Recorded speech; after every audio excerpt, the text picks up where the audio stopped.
हम अगर वो करेंगे तो फिर वहाँ शो होगा। हेलो, वॉल्यूम नहीं है ना? Hello hello.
Hey, hey, check, check.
Pocket में एनीवे ठीक है गुड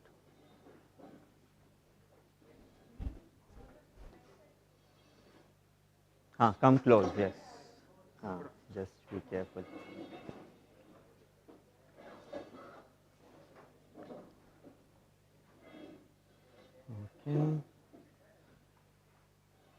हाँ हाँ water bottle would be nice. Maybe before we start formally, why don't you guys introduce yourself? I wanted to know, whom I am going to talk to. Let Lucky come, but I think the recording hasn't started yet, right? Has started? Live has started already. Okay, no problem. So why don't we go ahead, and maybe you guys introduce yourself. We start from this side.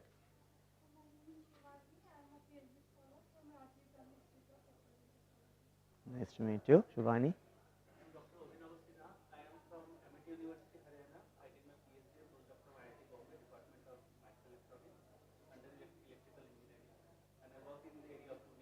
Very good, nice.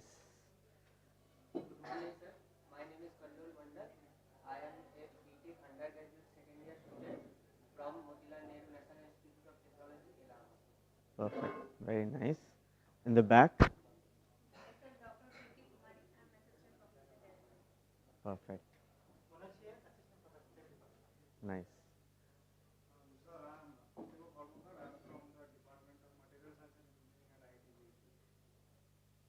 Good, perfect.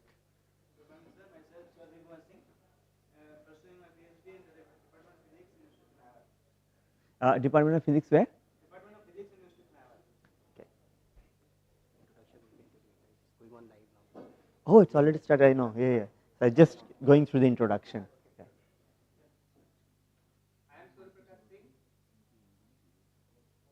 Oh, okay. I see. But let's do this anyways, Okay, yeah, go ahead.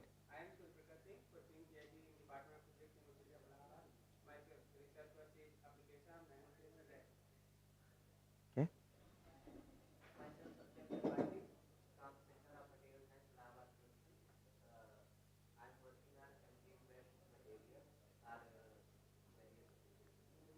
Nice.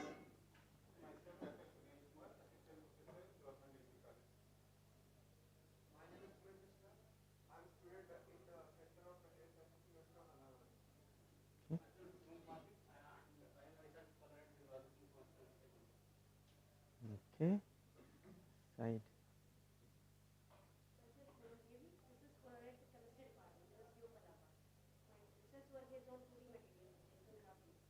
Okay, nice.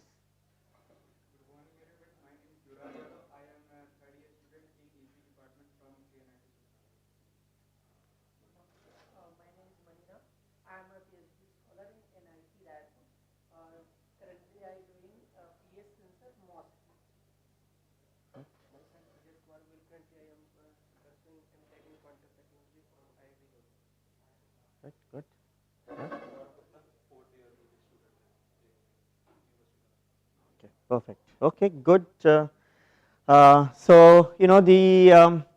there's a lot of lectures that I have prepared for the next 5 days, and we'll learn a lot about 2D materials and their applications. But I want this thing to be very organic, so please ask questions. You can stop me in the middle, ask questions, and I may also use a whiteboard, sometimes to have more interactive sessions, right? I mean, you may be coming from very different backgrounds, so I don't expect you to kind of understand each and every slide, to the deepest extent. But please feel free to ask me questions. We don't need to really rush through the slides, rush through the presentation.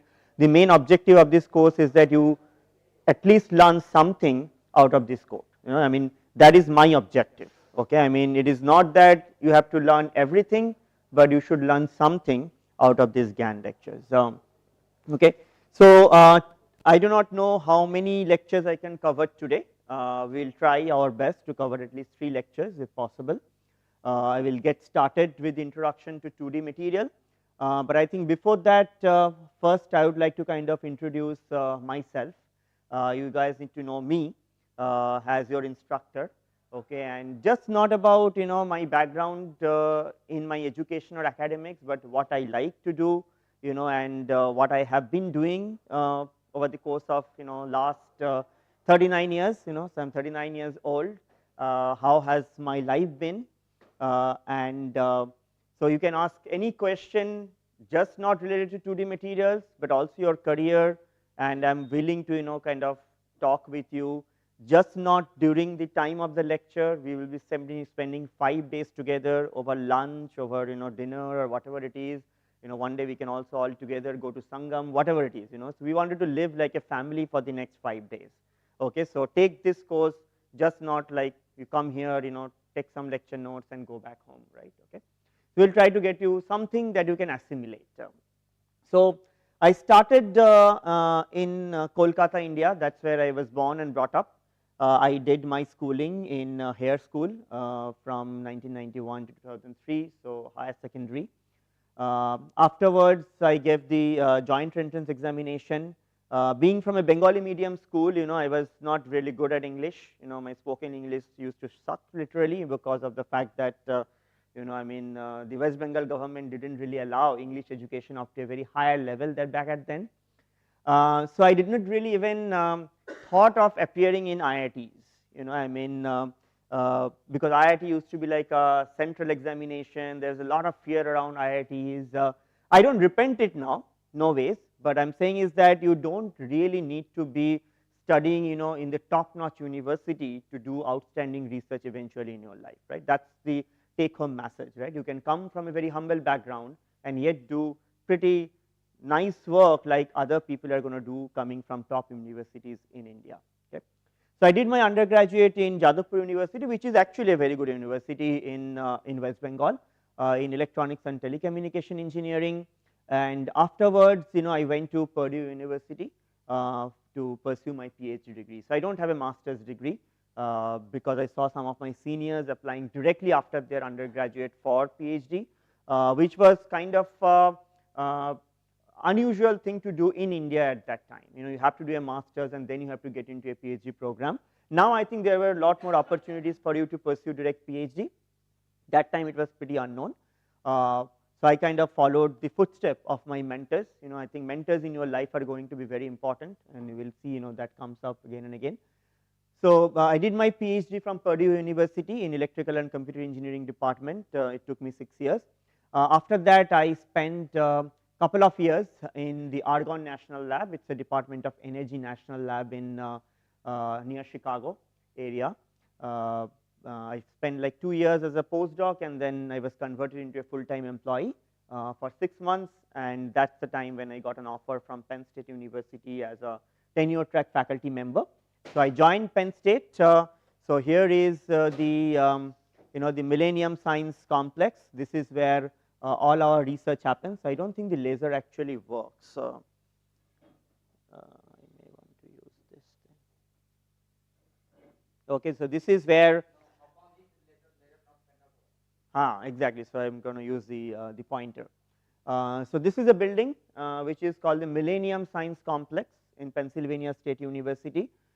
This is all where my research activities are actually going on. This building is designed in a very fancy shape. This is almost like an AFM tip, an atomic force microscope tip. It's kind of designed along that. And this is my department. My home department is engineering science, but I'm also affiliated with electrical engineering and material science. I will come and talk about the wonderful facilities that we have at Penn State. But before I do, I wanted to talk about some of my passion beyond research. One thing I like to do is to travel. And that kind of brings me back to India. I mean, multiple times a year, I travel all across the globe, and I am actually a big fond of aeroplanes. I have flown into all of these. Okay, starting from the 747, the Queen of Sky, to A380, to even like very small aircraft. This was the recent trip that I took to Masai Mara in Kenya. We took actually this very small aircraft from going from Kenya to the Amboseli and the Masai Mara National Park. These are like smaller aircraft. So I can really like aeroplanes because that takes me to different places. I've traveled across the entire length and breadth of the United States. One thing about something that a lot of people do not know about the States is that, I mean, of course, it symbolizes, freedom, freedom of speech, freedom of whatever you can think about, that it kind of stands for. In fact, United States, I never consider it to be a, it's not a nation, it's like an idea, okay? And everybody comes there to fulfill their dream. And I mean, this country has really given me a lot, whatever I am, of course, my upbringing was India, but after, I went there, I went there at a very young age. I was only 21 years old. I've spent there almost 17 to 18 years of my life, and a lot of life lessons I have gotten is from this country. And this country is not about big buildings. There's a lot of, very basic individual core human values that this country has taught me. And one thing that I have fallen in love in the United States is roads. The roads are wonderful. Okay, you can literally drive across the length and breadth of the United States through these roads, and you can see these roads are through extremely scenic places, extremely well maintained, neat and clean, okay, across that entire country. Okay, I never imagined that this can be a reality. Through these roads, I have went to, this is the New York City. This is something you all see. But what is very unique about the United States is this vast landscape of natural beauties. So here is one of the examples. This is Death Valley National Park. Okay, this is one of the hottest, driest, and lowest point in Earth. So this point that you are seeing, this is actually 30 to 50 meters below the sea level. Okay, and it gets to a temperature of almost close to 50 to 55 degrees centigrade in summer. Okay, and you can see there is really nothing. It's like the rustic beauty of nothingness. You will feel literally being in Mars when you go to the Death Valley National Park. Then there is Monument Valley. Okay, this is like these monuments which is done by the erosion of air, water, and snow, and these monuments kind of stand up in vast landscape with beautiful color. And this is actually a picture taken by me, and you can see the color of the sky. Okay, this kind of fascinates me about United States. It's just not about technology, is what I'm trying to get to. This is called Antelope Canyon. Okay, this is also done by flush flooding. A lot of water comes through these, these structures, and it creates these wonderful patterns, which is called the Antelope Canyon. Okay, one of my favorite places. Yeah, please come from this side. There's a lot of chairs over here.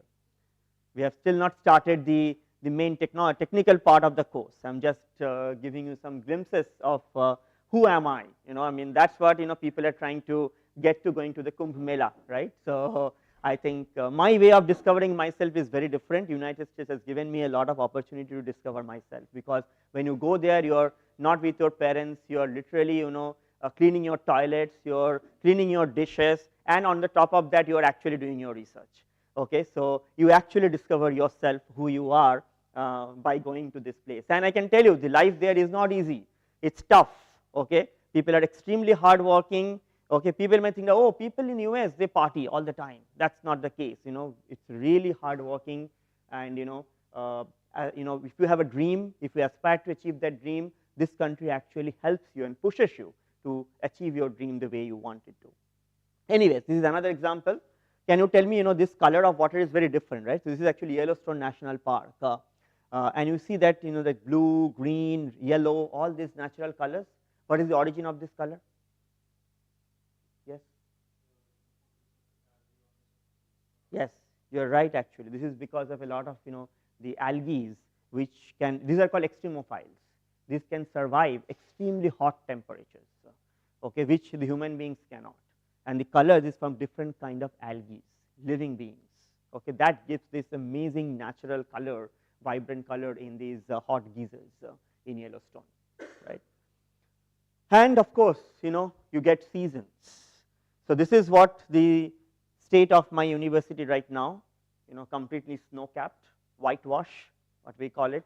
Okay, temperatures right now is minus 15 degrees centigrade. It can go down to even minus 25, minus 30. Okay, brutally cold, but you never generally feel it because all the buildings are centrally heated. So once you're inside the building, you never feel it. Only when you're outside, you will feel it. And then very soon, when we go into March, you will see this cherry blossom. Okay, that's the beginning of the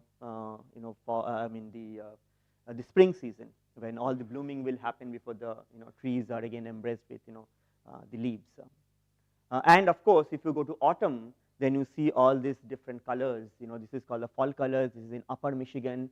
This is a chemical process that breaks down the chlorophyll and then gives you, instead of green, orange, red, yellow, different types of vibrant colors, right? So this is what is about the United States. I have explored again using these roads, length and breadth of the United States. You go there, you sit there in serenity. There is no one around, right? If you want, you can actually meditate. You don't really need to go to a very secluded position. You can go these places, natural beauty, complete silence. You can really absorb in yourself. And then, of course, I have gone across the world as well. Not only United States. I have been to Rome, Warsaw in Poland. This is Budapest in Hungary. I have been to Scotland, London, Paris. This is Prague, Czech Republic, one of my favorite places. In earlier Czechoslovakia, now it is Czech Republic and Slovakia, two different countries. This is also a very humbling place. This is, anybody knows? This is a concentration camp. This is in Poland, where Hitler actually took a lot of these Jews and killed them. And the experience going inside is actually extremely humbling. I mean, the brutality, you can really see it and feel it, and they have really preserved it in a way, it kind of makes you feel for it. I have been to China. This is the Great Wall of China. This is the only man-made structure which you can even see from the moon. The entire length of this wall, can you imagine? This was man-made, okay, by bringing all the stones and putting it on top of these hills just to kind of save the Chinese from the attack from the Mongolians. The entire length of this wall is, any idea? 5,000 miles. Huge. Okay, this is just I think last October. But I've been to China multiple times. I've been to China almost 4 times, but this was taken last time. This is in Japan. This is the bamboo forest, which is pretty unique. This is Australia, near Melbourne. And this was our last trip to Masai Mara, Kenya, where you also get some exotic animals, all the wild animals, roaming right near you. So, all the cheetahs, lions, and these are the things we can discuss, when we are for lunch or dinner. I'm just giving you some food for discussion, just beyond also 2D materials. We'll discuss 2D materials a lot, but also this maybe. Okay. These are the places I have been to so far, because one of my objective is to go to most possible countries that are available for me to visit, because being a US citizen now, I have restriction. I cannot go to anywhere and everywhere. But the places I wanted to visit, Europe, there's a lot of countries still left, Asia, Africa, I mean, all the continents have been except for the South America, so I have to still go to South America. So this is, me to some extent, just not 2D material that I like. I like traveling, I like exploring nature, okay, and that's something that I have discovered by going to the United States. Okay, so now let's go to, what happened? There should be a video, but the videos are not, okay, no signal. Did we lose the signal? Oh yeah, yes, so I think it's just a lot of signal. So we lose connection, I think, huh? Yeah, okay, we are back. Okay, I was just giving them a brief history of my life so far. Okay, so now I am done with that. So we will go to Pennsylvania, where all the 2D material research is happening in my group, right? So in order to go to Pennsylvania, I will board a United flight. The flight will cross different continents and the Atlantic Ocean, and eventually ended up in the east coast of the US. Although when I came through the west coast for a different reason. So we'll land here, and then I will get into Pennsylvania. Pennsylvania is one of the 50 states in the United States. There are 50 in total. One thing that is very good about the US is that they keep things very simple. Number of states in the US, 50. Okay, not 52, not 58, no, 50. Okay. Even look at the borders, not very imaginative. Look at some of these states, perfect square, right? Perfect squares. Keep things simple. I mean, because the states in the east were actually much earlier, right, during the US independence and stuff, and the states in the West were kind of done later. So, once they realized that there is really no meaning of borders, right, they kept it simple, just square, right. So, we do not have to worry about that.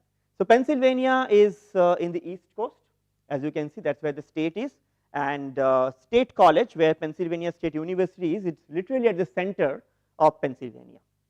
Okay, it is in the center county, and this is the building that I was showing. During summer, it looks like this. You saw a picture in winter, right, completely snow capped. We are expecting this will happen in 3 to 4 months from now. So, this is Pennsylvania State University, and as I told you, so this is the Millennium Science Complex. It has two sides actually. One is the Material Research Institute side, which is the entrance is over here, and the other side is called the Hawk Institute of Life Sciences. So, the idea is that you bring the people from interdisciplinary communities, one from material science and one from biology, so that they can start intermingling with each other, and you can have more innovative and interdisciplinary research. In fact, every Tuesday we have a lecture series where one faculty from the materials research side and one from the Hawk side actually will give a very short talk, like the 10-minute talk, and so that it kind of creates a ground for interdisciplinary collaboration. Now, in this building, this is also my research group, a pretty big group that I have right now. There are approximately 25 students who are doing PhD. This is a very recent picture taken at my home. So, we actually hang out quite a lot. I mean, some of these students are actually very good cooks. If I want to eat something very good Indian, I mean, I will just invite them, they will come, and they actually have better knowledge of my kitchen than I do. They will tell me, sir, haldi khatam ho gaya hai, let's get some haldi and things like that. So, I really live with my students as a family, even in the United States, because I really believe in the old principle of how Indian culture was. You have a very interactive relationship with your students, which is generally not the case in the United States, because people want to keep things very professional. I mean, professional, personal lives, they say, should not intermingle, but that has not been the culture in India in general, right. And I think we even go for trips. Some of the pictures that I showed you, we all went for these trips. Okay, in fact, we have a trip planned in April, where we are going to all this Monument Valley, Utah, all together. 17 people are going all together. So, we will be driving and having a lot of fun, doing a lot of hiking, and so that we do quite often actually. We do actually almost like 3 to 4 trips every year all together. So, I think a lot of work that I am going to show you is actually done by these people. These are more recent students. I also had a lot of students who have already graduated. I have already graduated 10 PhD students. So, this is done by mostly them. And of course, we have amazing facilities. I have a video later I will show you during one of the lab sessions. But at the end of the day, we have a very nice nanolithography or clean room facility where we actually make our devices. These are all nanoscale devices using 2D material.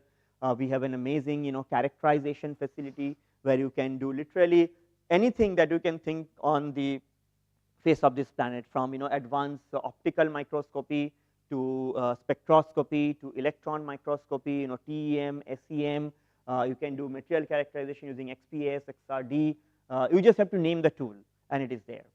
Okay, so that's how, and that's all there in that building that I was showing you, right. So, it's an enormous resource efficient place where we can do research. We also have supercomputing clusters. If you are interested in AI, ML and things like that, we also have capabilities to learn all those big models and stuff in our supercomputing clusters. So, we have a lot of resource at Penn State, which really allows us to do a lot of this research. Now, coming to Penn State is one of the leaders in 2D materials in terms of synthesis. We have this 2D crystal consortium or 2DCC over here, and you can see that this is almost like a national user facility. So, anybody can use this facility for free. You just have to write a user proposal, and then if the proposal is kind of successful, you can come and use our facilities. It is through everywhere within the US and also outside the US. Even from India, if you are interested, you can actually write the proposal. And you can also request materials. So, we can also send you materials from the center. And you can see how many users we have, and this is one of the main reasons that Penn State has become a leader in 2D material, primarily because it was funded by the government, right. I mean, it is funded at the level of, you can see, $40 million for the last 10 years. this was the funding that was given, and there's a lot of nice execution that has happened on this funding, and you will see a lot of the research results.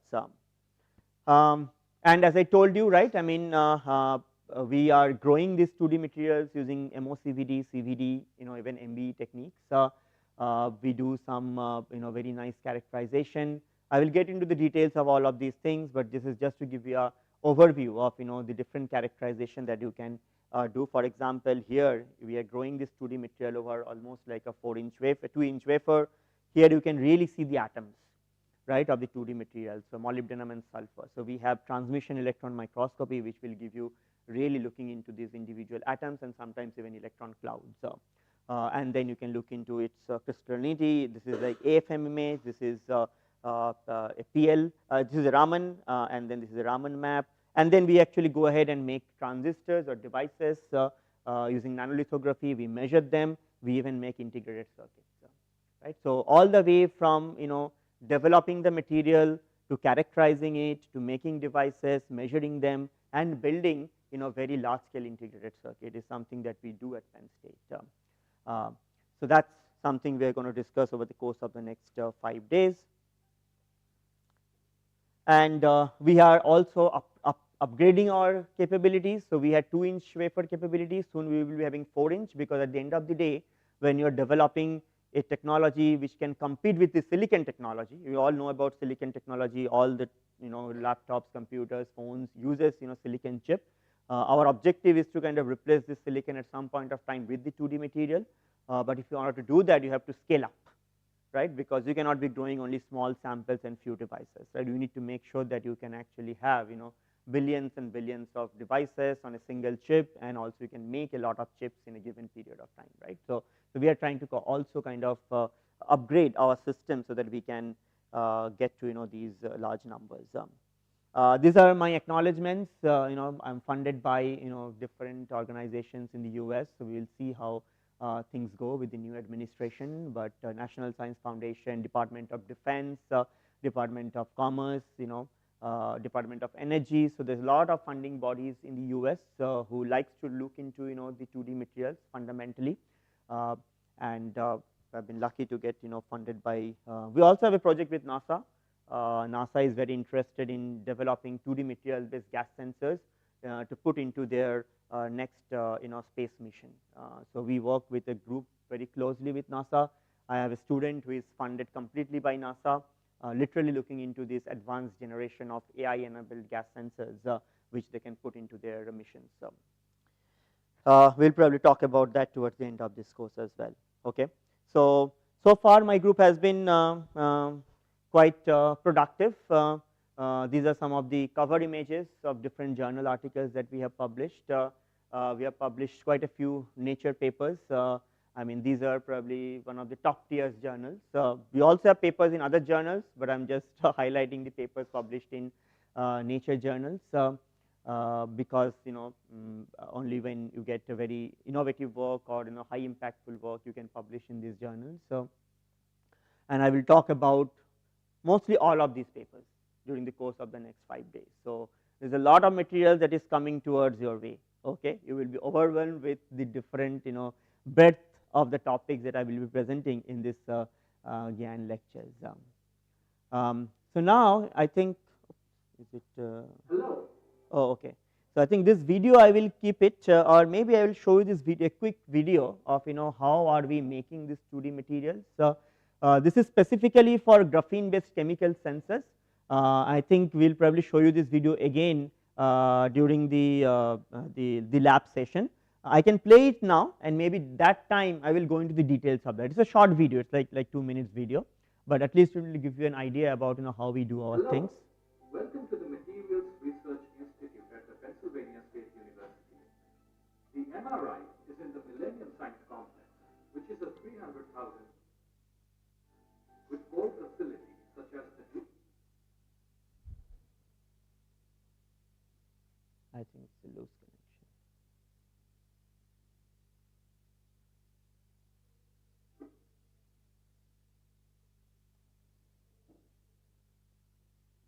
I think it's, yeah, let's see.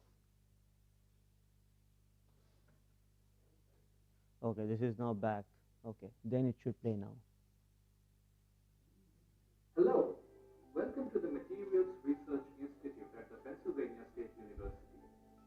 The MRI is in the Millennium Science Complex, which is a space with core facilities such as the 2D seat. This is also the home of the doc. Using the tools and capabilities present at MRI, test our sensor chips, which are based on 2D materials. 2D materials are a class of novel nanomaterials. I think some loose connection is there. Huh? Because it's going on perfectly fine here. See, now it has come here. Yeah. No, I think it will be this. Can you check that side? No, this is already presenting. This is already in the presenting mode. You don't need to do. I'll show you.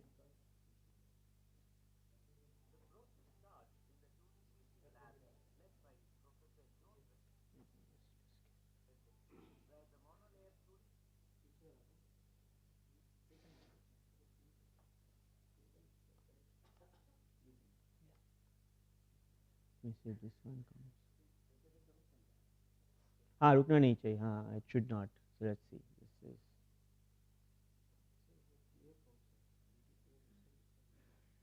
No, it should be fine. External में नहीं है, but I can give you the video externally. Maybe we can skip the video for the time being, and I can show the video later once we fix it. Yeah. No problem. Okay. Hello. Okay. I think this is probably. Some player के issue हो सकता है. Yeah. Generally, I have never faced this issue, so but it's okay. Okay. So I think so you saw what we are doing at Penn State. Then I will start with the 2D material. Any questions so far? I mean, although this was just a very general overview, but if you have a question, yes. Oh yeah. So I think so I have my mother. Okay, because I lost my father when I was in 7th grade. So my mother was a single mom. She really kind of took care of me and my brother. I have an elder brother. Both me and my brother are now settled in the US. I am still single. I have not married. Okay, so my family is literally my mother and my brother and sister-in-law. Brother and sister-in-law are in Phoenix, and that's it. And then most of my relatives are in Kolkata. Because that's where my family belongs from. So my mother comes to the US and she stays with us for 3 to 4 months every year. Because in US there is a restriction that on a visitor visa you can only stay 6 months. I want her to come and stay with me, but she gets pretty bored because there is nothing else to do. And she is still very active. She had a lot of engagement here.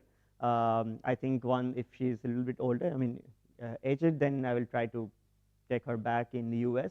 I understand because there is no social life in the US, and these are the things that we can probably discuss off the record, okay, and we can talk about, my family and all those things. I understand that, going from India, we always kind of have this, this responsibility of taking care of our parents or family. So whenever we go to a new country, right, these constraints do impact us. And I think how do you manage is a big question mark, and there is not a single answer to that question. But I can talk to you about that in the coming days. Any other questions? Okay, then let's get into some of the introductory slides on 2D materials. Okay. So 2D materials, it started literally in 2006 with the discovery of graphene, which I think most of you are aware of. It was done by Andrew Game and Novoshelov. They got the Nobel Prize in Physics in 2010 within literally 4 to 5 years after the discovery of graphene, because nobody thought that a single layer of an atom can actually exist in nature. And they were the first to show that, and they use the Scotch tape technique. People always say that, the Scotch tape technique was the key for them to get the Nobel Prize. No, that's not the case. They were able to show that you can have a single layer of carbon atom being stable. It is actually one of the most stable material on earth. no other material is as stable as graphene, and some of its stability comes from very interesting property of graphene we will probably discuss about during the course of this lectures. But this was the beginning of the 2D material era, okay, the discovery of graphene. Now graphene, initially there was a lot of hype about graphene can really revolutionize a lot of technologies. So, and that is why in the first 4 years there is a lot of interesting studies on physics of graphene came out, very high carrier mobility, lot of interesting mechanical properties, optical properties, electronic properties were demonstrated within like 4 to 5 years. So people thought that, oh, this is really going to enter into the technology space, it's probably going to replace silicon, other materials, and really be a big show. But that really did not happen. In the electronics area, graphene did not make an inroad. Okay, but graphene today is actually used in many applications. For example, it is used for water filtration. It is actually used in your clothes. The cloth industry is pretty big, and graphene is a very good thermal conductor. So you can actually put it in your clothes. In China, there's a lot of companies who are actually using graphene in clothes. Graphene is a lightweight but extremely strength material. Okay, its Young's modulus is very high. So it's also being used in flexible electronics, even like not exactly graphene, but different forms of graphene oxide, and even like carbon nanotubes are even used in the wings of the Boeing 787, the most modern aircraft, because it is lightweight, but it still gives you a lot of strength. So although the electronics area did not really benefit from graphene, okay, but there was a lot of interest in other applications using graphene which are already out there in the market. So that's why when you make a discovery, you do not really know where it's going to be eventually used. Okay, it might be finding a very different application space. Okay, and that's something we have to be really careful about, because that's what the history tells us, right? So graphene, was not really the great for electronics. There were other 2D materials. So if you replace the carbon atom with boron and nitrogen, then you form this hexagonal boron nitride, which also has this honeycombs kind of a structure.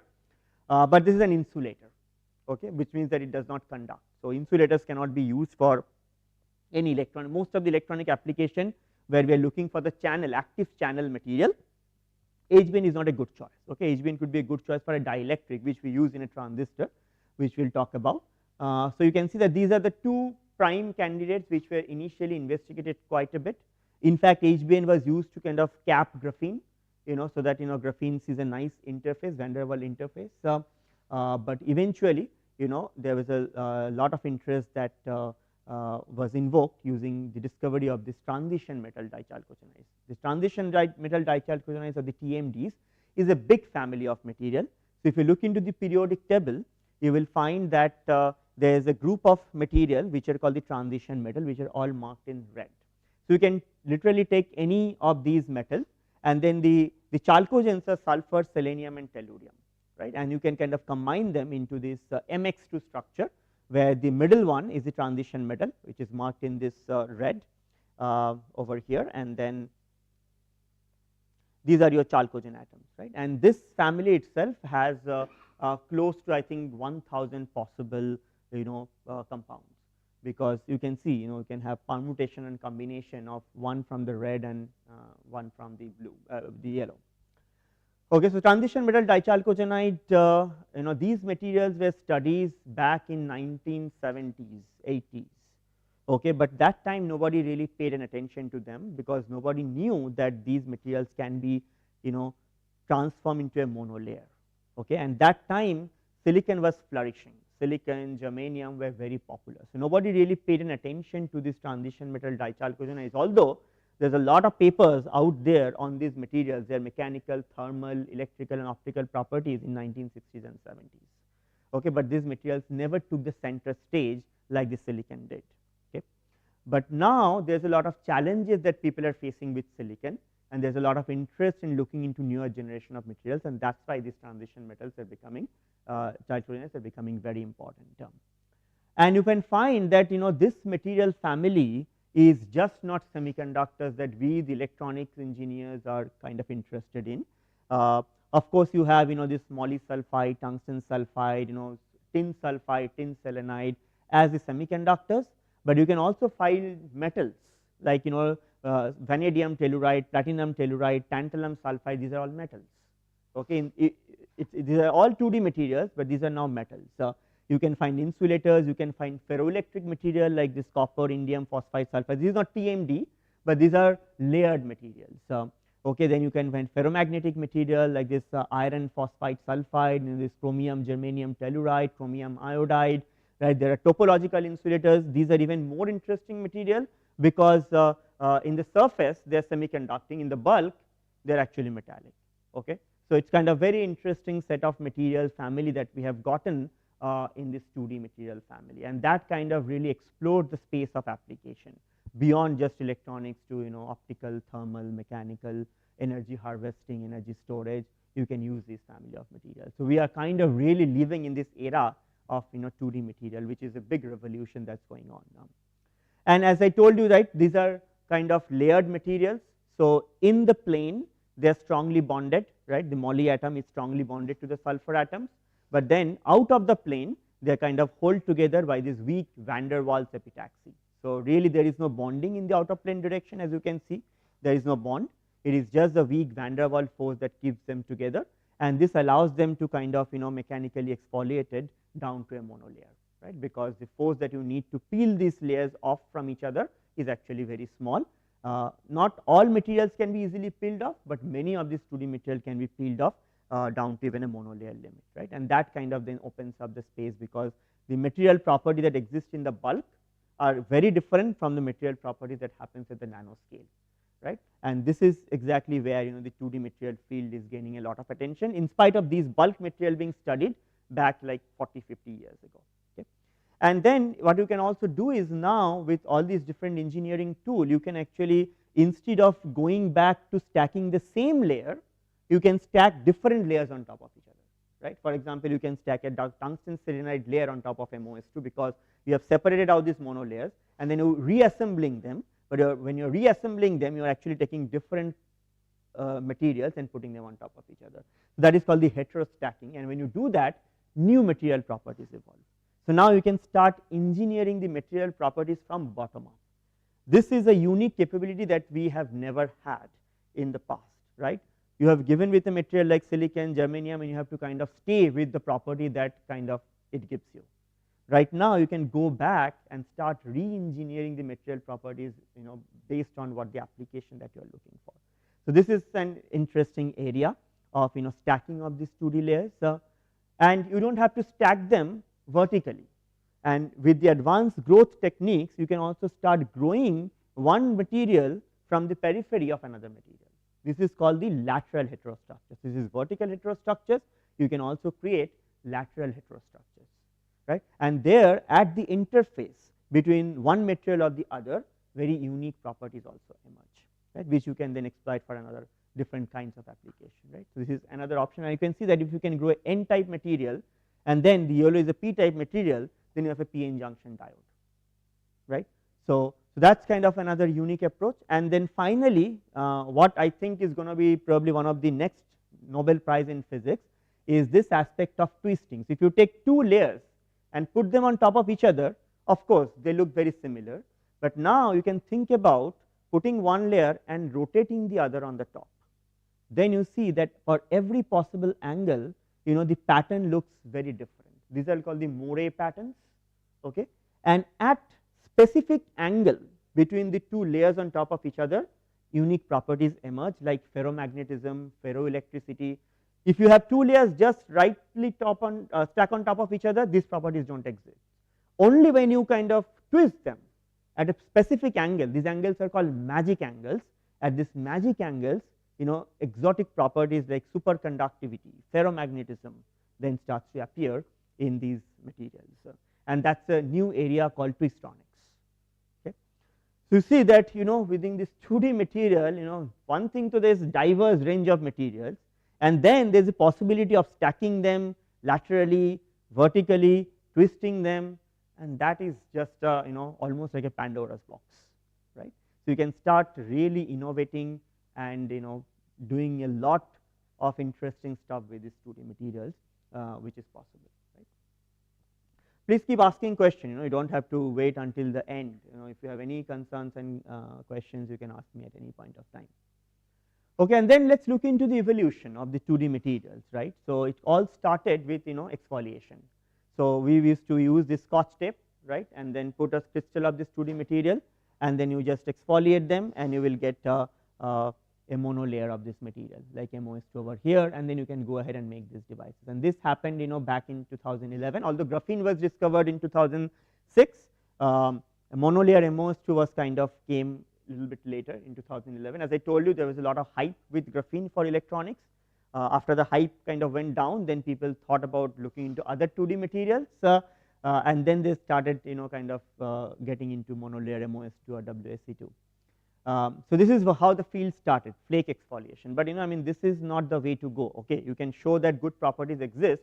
Eventually, you have to make them in large area, right? Otherwise, you cannot develop a technology using these. So the first paper on the chemical vapor deposition. This is a technique to grow these materials from bottom up, because the exfoliation is a top down process. You start with a bulk material and you thin it down. This is something we call top down, right. But CVD is a bottom up technique, where you start small and then you grow, right. So you have a nucleation and then you grow. So the first CVD demonstration was done within a 1 year. Why? Because people have a lot of knowledge in how to do it for graphene, because graphene CVD discovery was actually a big thing on copper foil or nickel foil. People used to grow graphene. So that knowledge already existed. So now they can actually kind of translate it to 2D materials, and it was found that 2D materials are much easier to grow. Really, they do not need a copper foil. You can actually grow it on silicon dioxide, hafnium oxide, literally on any oxide surfaces. In fact, you can also grow it on sapphire, epitaxially, non-epitaxially. So 2D materials are way more forgiving than graphene. Okay, graphene can only be grown on copper foil or on silicon carbide, okay, which gives you better kind of epitaxy. But 2D materials mostly can be grown literally on anything. People have tried that. Even we have tried on glass, let's say, for example, flexible substrates. You can do that. Of course, you have thermal limitations. Okay, so within 1 year, the chemical vapor deposition happened, and then came the metal organic chemical vapor deposition. The reason for this CVD is not an industrially viable process. Okay, we will not go into the detail of that. This is for mostly the growth people. Here we are going to talk about the electronics and the physics of it. So CVD, although good for again growing these materials over large area, but MOCVD or metal organic CVD is the way that the industry sees the way forward for growing these materials over large area. So this is something that happened in 2015.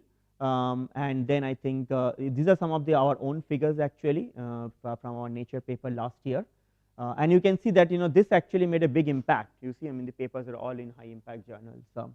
So metal organic CVD happened back in 2015. A lot of then optimization happened in Penn State and also other places, and we are now in a very good situation to make these 2D materials of a large area. And then I mean, one thing that was also kind of interesting is that when we talk about all this freestronics, vertical stacking, you can do it manually, but you can think about the pain that the graduate student or the postdoc has to go through in order to make a tiny flake sit on top of another tiny flake. Okay, that was a very difficult task, but now a group from University of Chicago has automated it. So there are like in this optical microscope which can go and find very thin flakes automatically, pick it up, and then put it on another flake automatically, and you can also kind of change the angle properly. So this has also been automated. This was a paper published 3 years back, and then there is a lot of other growth techniques that is developing, which is called the confined epitaxy, because of the fact that this MOCVD and CVD requires very high temperature, 700 to 1000 degrees centigrade, and generally there is the idea that these 2D materials can be put on the back end of silicon. Okay, so you have a silicon chip. Can we put 2D materials at the back end and introduce new functionalities instead of replacing the silicon? If you want to do that, then at the back end the temperature requirement is that you cannot go above 450 degrees centigrade. So you have to start growing these 2D materials at lower temperature. That is something very difficult to do with CVD or MOCVD techniques in a traditional way.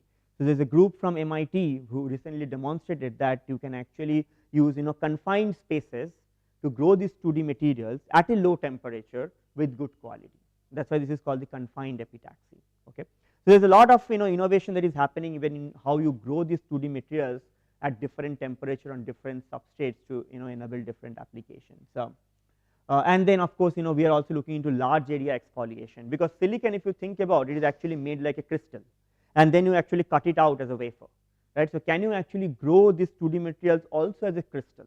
Because if you can grow them as a single crystal, that will be the best quality material you will have, because it will be defect free, it will be single crystal, right. Because our ultimate goal for any transistor technology is to grow high quality defect free material, right.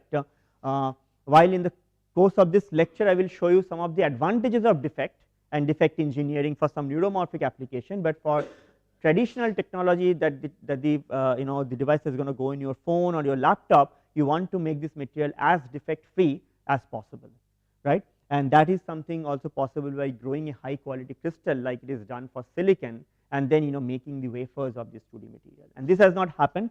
There is a very recent study on this kind of a growth in Nature Materials that came out. I mean, this was so recent that I have not got the time to put it in this slide, but those kind of innovations are also coming in. Okay, because at the end of the day we wanted to answer this question: can we obtain single crystal wafer scale 2D layer with one defect per centimeter square? That is the Herculean task, and that is where the silicon technology is today. So if you are really aspiring to beat the silicon technology, we have to get at least as good as the silicon technology is today, right. So that's kind of is a challenging question that yet remains to be solved in this field. Although there is a lot of progress that has happened, and you can see it has happened from 2011 to now, which is only 14 years, and the silicon transistor technology has existed for 70 years, right. So you have to really give it time, and even within a small period of time the progress that has been made on 2D material is enormous, right. So there is a lot of potential and promise of this 2D material as we go forward. And this is another timeline, right, which shows this is where the graphene was discovered, 2004, not 2006 actually, 2004, and then there was a gap of like almost 7 years before this TMDs were introduced, because I told you about the hype about graphene, and then the CVD grown, and then people showed the smallest transistor with a channel length of 1 nanometer, and then microprocessors were even built, steep slope transistors, very high performance devices. So you can see there is an exponential progress on this 2D material within a very short period of time, right. And this is being kind of mostly happening in the United States, and I think now even China is also picking it up quite a bit. I hope that at some point of time India will catch up with this progress, because right now really there is not a lot of high quality 2D paper that is coming out of India, right. So I think this is something where India has to think about in the future. Do we really wanted to have trade deficits with China, or do we really wanted to have our own innovations in this space, right. Semiconductors are going to be the next, oil used to be the black gold at some point of time. Semiconductors and semiconducting devices are going to be as important as oil for the next generation, because no matter what you do with the AI, no matter whether you develop apps, what you need at the core is the hardware, like the chips that the NVIDIA is making, right. And unless and until we do that innovation in that space, we will be lagging far behind, right. So that's why it is extremely important for India and the Indian research community to start actively innovating in the space of this 2D materials, because that's coming, okay. And you don't want to be like 40 years behind, right. Then you will be always playing the catching up game. Okay. So that's what is needed for the 2D transistors. Any question up to now before I start going into the more technical part? Yes.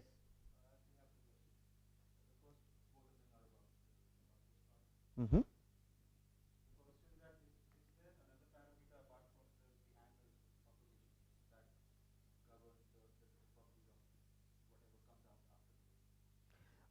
I think rotation is one aspect, but I think the actual material composition also plays a role, because if you take graphene and twist it versus if you take tungsten selenide and twist it, right. So the elemental composition of the material will also play a very important role. Now most of the fascinating properties have been shown by graphene for some reason, while there are some predictions of with tungsten selenide and MOS2, but graphene has a very unique band structure, okay, which is not really common to any other material. It has this Dirac cone, which is not available with a lot of other 2D materials which have parabolic Ike relationship.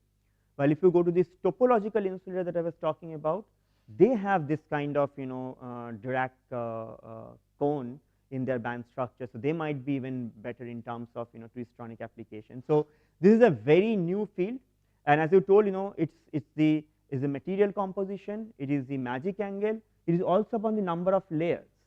You don't have to only twist 2 layers, you can start twisting 3 layers, right, and now you can think about what is the permutation combination, right, if you introduce the number of layers, twisting and the materials, right. So, I mean every week or couple of weeks I see a paper coming out in Nature and Science, because you just innovate with you just take 2 different materials. Of course, it also has to be backed by some theoretical calculations.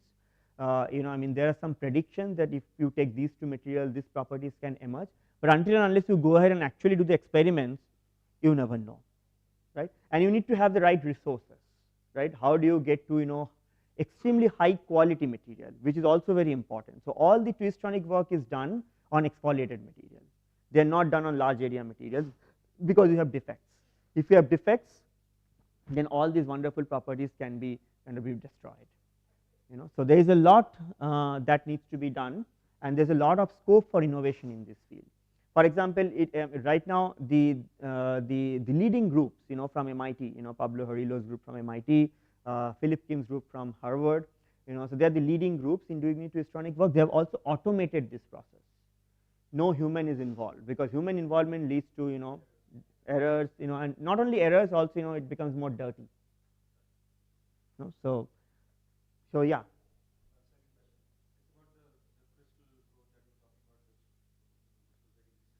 Correct. So, is there a way to combine twistrons with the crystal growth, in which I mean, get to a point where you grow a crystal which is free of any defects, but it also has the properties of the twistron. Yeah. So basically, you can slice for every different slice, you can get a different combination. Yeah, I mean if you do that, it will be at least a Nature Science paper. It is a big challenge. So, for example, when I was talking about I showed you some of this lateral growth, right. So, these growths I was talking about over here. So, now what you are talking about is that can I do the same thing, but in the vertical direction. So, I grow one material and then I grow the second material, and while growing it, can I control the twist angle? Yes, if you can do it, I mean it is a Herculean task. It is a very difficult task, it requires a lot of innovation in the growth or the synthesis process, but if you can do that, that would be amazing. Okay, and I am sure a lot of people are actually trying this. Even at Penn State we are trying to grow, not really because we are not working on twistronics for the sake, but we have some interesting of making, let us say vanadium telluride on tungsten selenide. Okay. The problem is nature has some rules. It is very difficult to counter those rules, because epitaxy is very important. Unless the lattice parameters are not matched properly, one material is not going to grow on top of the other. Correct. So, it is kind of that is why lateral one is still little bit easier challenge than growing these 2D materials vertically, because remember that there is no vertical bond either, it is van der Waals. Correct. And that gives you, while it makes it easy for you to get down to a mono layer, it makes you equally difficult when you try to grow it on top of each other. So, it is almost like there is no free lunch. If you get something for free, then you have to work for something which you need other way around, right. Yeah. Yes. When you are doing this 2D stacking of monolayers, how do you estimate this interface defect? Very good question. So, that is why I was coming at, generally we do not do it with large area grown material, because large area grown materials, what you have to do is you have to transfer it, and you have to transfer using something called PMMA. Okay, I will show that process eventually, and that leaves residues at the interface, because the interfaces has to be absolutely clean if you really wanted to see interaction between atoms, right. So, what people do is they actually do not involve this kind of PDMS or PMMS stamp to transfer one material on the other. They actually use an hexagonal boron nitride. So, they will bring an hexagonal boron nitride on top of this monolayer, and this hexagonal boron nitride has a good adhesion, not a good adhesion, better van der Waals force, they will pick it up with that, right. So, now you can see that this HBN and this 2D material interface is very pristine, no defect, because they are picking it up not by a resist, by another 2D material. Then they will take it and put it on top of another 2D material, right. There is a lot of innovation that has gone into optimizing these interfaces, so that you can see all these exotic properties. For the lot of things that we do in our group, we do not care about this kind of cleanliness so far, because we are only using monolayers of 2D material, we are not doing heterostacking. But the people who care about that, mostly the physics groups, they have really optimized this automated transfer process using hexagonal boron nitride in order to make sure that the interface is defect free and absolutely clean. But these are, that is why very sciencey experiment, right. At the end of the day, if you want to use it into some device one day, you have to make sure that your growth is perfect. That is what I was coming to, right. I mean, your CVD or MOCVD or the crystal growth has to be as good as what you are getting from the natural crystal by exfoliation, right. So, there is a gap that has to be kind of bridged before all this fascinating twistronics or stactronics or whatever you name it becomes a reality and usable in some form, right. But again, I mean, science is one aspect, engineering is other, right. I mean, first the science has to be worked out, then engineers can come in and trying to make it a technology, right. So I always tell my students, I mean, science is more abstract, right, it is an idea, right, but technology is something that requires engineering and materials, right. And this is something maybe off the record I will talk about these things, which I have about the how Indian science and how Indian things has progressed and what is missing to get this kind of things done, I mean, anyways, I mean, because it is on the record, I will not talk about these things. Off the record, I will talk to you about many other things. Okay, yes. So, control twisting is done in the lab, because you see, when you have one material which is already sitting on the substrate, and then you bring the other material, right. What you can do is, I mean, generally the stacking of this material is already kind of known. Okay. So, the crystal orientation is already kind of known, right, because when you are exfoliating these materials. When you pick it up, and this is why I am saying the automation is extremely important, because if you do it manually, because a little bit, because these magic angles are of the order of 2 degrees, 2.5 degrees, it is very precise, 1.1 degrees, right. So, you have to be absolutely sure about the orientation when you are exfoliating, and then you automatically bring in on top of each other using automated tools, and then slightly twist it and put it. Initial days it was mostly random, okay, and now and that can be found out using TEM. So, under the TEM, when you look into the Moray pattern, right, you remember there was one picture over here, yeah, very first slide actually, where I was showing you some of the no, not there, not one TEM image, right, here, right, the SAED pattern, the selective area electron diffraction, right, as well as so that is going to tell you what is the angle, you see. So, people will look it under the TEM and then figure out at what angle these things happen. This in the beginning, that is how experiments mostly work, I would say, because you can do theoretical calculations and somebody can predict some numbers. Generally, from our experience, they do not work. The way science works is you do an experiment, find something, go to theory people and tell them this is what I have found, can you explain? They can explain. Okay. It is generally, I mean, it is rare other way around. The discovery of graphene you can say, because graphene was predicted that you can have a monolayer of carbon atom, nobody believed, and then it was experimentally demonstrated. But there are rare occasions where things have been theoretically predicted and then experimentally demonstrated. It always works like an experimental serendipity, and it's mostly, most of the time you create mistakes, you create a mistake and that becomes serendipity. Any other questions? Yes.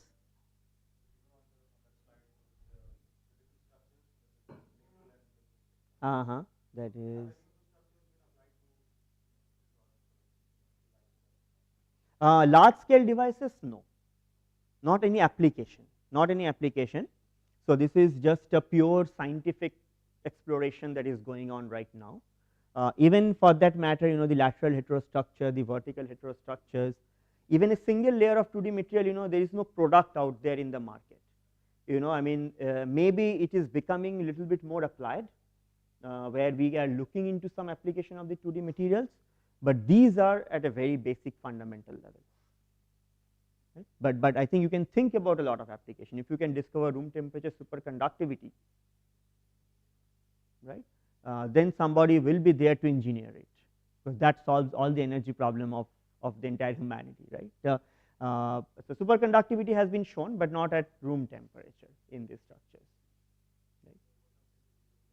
So anything cryogenic is now possible, right. So high TC superconductors will be like cryogenic temperatures, which means it has to be cooled to liquid nitrogen, 77 Kelvin, right. There are few superconductors like that, but these phenomena are generally observed at even lower, liquid helium or even lower, like 10 Kelvin or 4 Kelvin or even lower temperatures. At room temperature, superconductivity is a Nobel Prize, a straight Nobel Prize. Yeah, it's a straight Nobel Prize. You mean NVIDIA? NVIDIA, you're talking about the University of Rochester. Yeah, that's a big thing. Yeah, let's not talk about that thing again in front of the camera. We can talk about it later. Yes. Any other questions? Then maybe we take a 10 minutes break, and then again we start.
I thought I will do lecture 2 and 3 as well, but it's fine.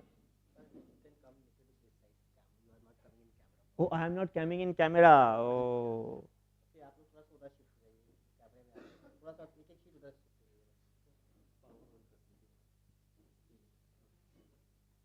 So then I will push this.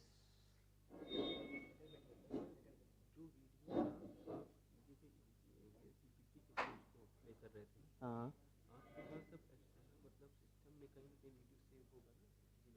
हाँ हाँ ठीक है, वो तो अभी ज़रूरत नहीं है, वो जब लास्ट के टाइम में कर देंगे. हाँ ठीक है. हाँ, pen would be nice. I may need the pen. Yes, I may need the pen.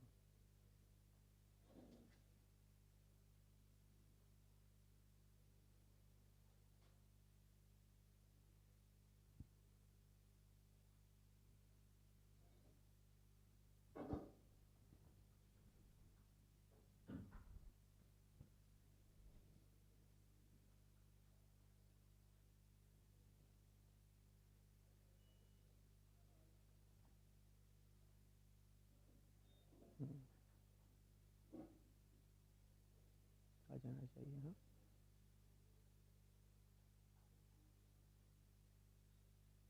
हाँ हाँ ठीक है. Okay. Everyone is back. You're missing someone in that chair, or was it empty?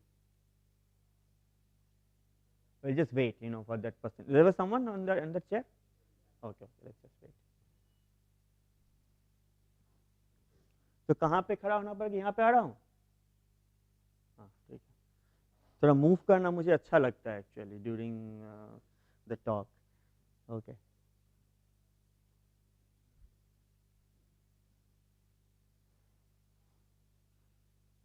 So who all have learned about transistors? Let me just transistor. You don't have to raise your hand if you have not. You're hearing the word transistor for the first time. Okay, everybody has heard about transistor, and who all knows how a transistor actually works? FET, yeah, like an FET. Okay, that's good. For you guys who are not aware of how a transistor works, right? So I will try to give a quick overview of how the transistor works, like a 101 transistor 101. Okay, yeah, maybe I'll get started. I don't know. I will need maybe the pen, so let's wait anyways. But here for your reference, is a transistor, very basic transistor structure. Although the early generation of silicon transistors did not look like that, but we will be primarily dealing with a transistor structure which looks like what is drawn on the left hand side in this slide, and I will try to articulate why 2D materials are really important for replacing silicon in a transistor technology. Okay. Yeah, there are a lot of terms written over here. So, you can see that the transistor is a 3-terminal device, right. So, it has a source and a drain, okay, and then it has a gate, right. The source and drain are connected to the channel, which is primarily silicon. The silicon is generally doped very heavily underneath that source and the drain contact. So, generally if you have any conductive material and if you apply a bias between that source and drain, right, you will probably get a current flowing through that material, right. That is following the Ohm's law, right. You apply a bias, you get a current because the conductor offers you a resistance. Right. Now, what is unique about a transistor is that there is a third terminal which we call the gate. So, what does the gate do? Anybody have an idea about what? Correct, it controls the flow of the transistor, which means that the gate actually controls the conductivity of the channel. So, if I apply a certain gate bias, the channel may become completely non-conductive, okay. Then I am in the off state because no current can flow, right. And if I apply a gate bias, then I will enable the channel and it will become conductive, so current can flow. So, it will be in the on state, and that is why a transistor is generally called a switch. It goes between an on state and an off state. right. So, that is why you have a 3 terminal, you cannot do it with a 2 terminal. Okay. And some of the new ideas like this memristors and things like that, there you can do it even in 2 terminal. Okay. But we are probably going to talk about it later in our course. But this is how a transistor works, and you can see in a transistor you actually need all sorts of material. You need a semiconductor, which is the channel. You need a metal, which is your source and drain, because they are going to provide you all the electrons or holes, because they are really can carry a lot of electrons and holes. They are like the source and the sink. And you also need a dielectric, okay, which is an insulator, which goes as a gate dielectric, right. So, you see that you use semiconductor, metal and insulators all in a transistor structure, right. And this is exactly where we will see how 2D materials can address all 3 aspects of it, or it can only do a few. So, this is how a transistor looks like. Now, why do we care about the transistor? What does we achieve by having transistors? Transistor is an active device. It can actually give you a gain, which could be used as an amplifier, and that is why you have transistors in all your devices, right. And it is also a switch, it can turn on and off. That is the basic of your digital logic, 1 and 0s, right. So, you can turn on a transistor, turn off a transistor, you create these digital 0s and 1s, and using that you can do a lot of digital computation, right. Earlier days you could do analog computation, where analog computation has its own challenges with noise immunity and things like that. That is why we moved on to digital era, right. And the digital era has been revolutionizing all aspects of our daily life, right. So, this is very simplistic overview of a silicon transistor. Okay. Now, what has been happening for silicon transistor over the last 70 years is that we have been making it smaller and smaller, right. We are making this transistor smaller. Why? Why do we want to make the transistor smaller? Right. So, we simply wanted to put more transistor on a given chip. But why do we need more transistors on a given chip? So, more computing power, right. So, you can make more circuits, right, and therefore, you can do more computation, and therefore, the need for computation has simply grown. Early days your transistors used to simply do the job of a calculator literally, but today it can run complex algorithms, right. All the deep neural networks, artificial intelligence boom is primarily because we have so much of computing power, right. And the computing power came because we can fit so many transistors in a small chip, right. And in spite of doing that, right, all this chat GPT, do you know how big of setup they need in order to run their all these different models? So, you think about these tiny chips, each chip. So, let us forget about the chat GPT, let us think about your phone. Okay. In phone you have also got these CMOS transistors. Can you tell me how many transistors are there in your cell phone roughly?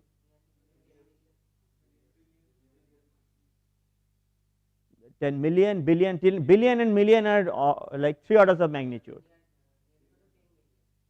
No, it is not 10 million.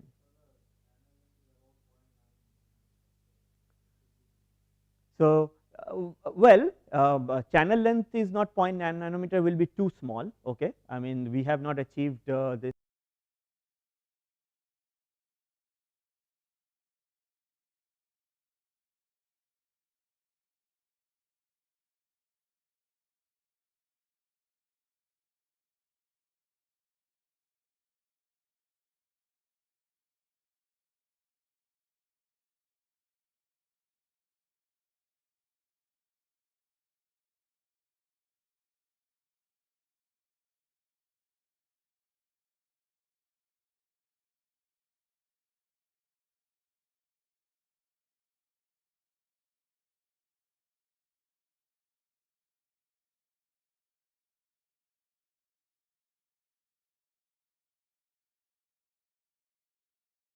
And phone is this big, 10 billion, then how many transistors we are using to train all your chat GPT models? Any idea? So, this actually goes into an this cloud facilities which are as big as a football field, and this entire football field is filled with these tiny little chips. So, that many transistors are enabling this AI revolution.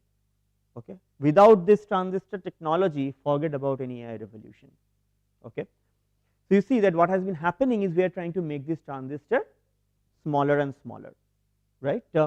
And we started from almost like tenths of micrometer, right. So, if I just wanted to, will it work on this board, Lucky? So can you give me markers, because I may actually use this board as well. Tenths of micrometer down to almost 10 nanometers. So, 3 orders of magnitude change has happened in the length scale with silicon. Okay. So, you see that we need smaller transistors, but when you make the smaller transistor, you also have to keep its performance. Like, what does performance of a transistor mean? Any idea when we say performance? It is speed. Yes, the speed of the transistor, right, because you need to make these transistors operate very fast, right. So, why by making the transistor smaller we make it faster? What is the reason that my transistor become faster as I make it shorter?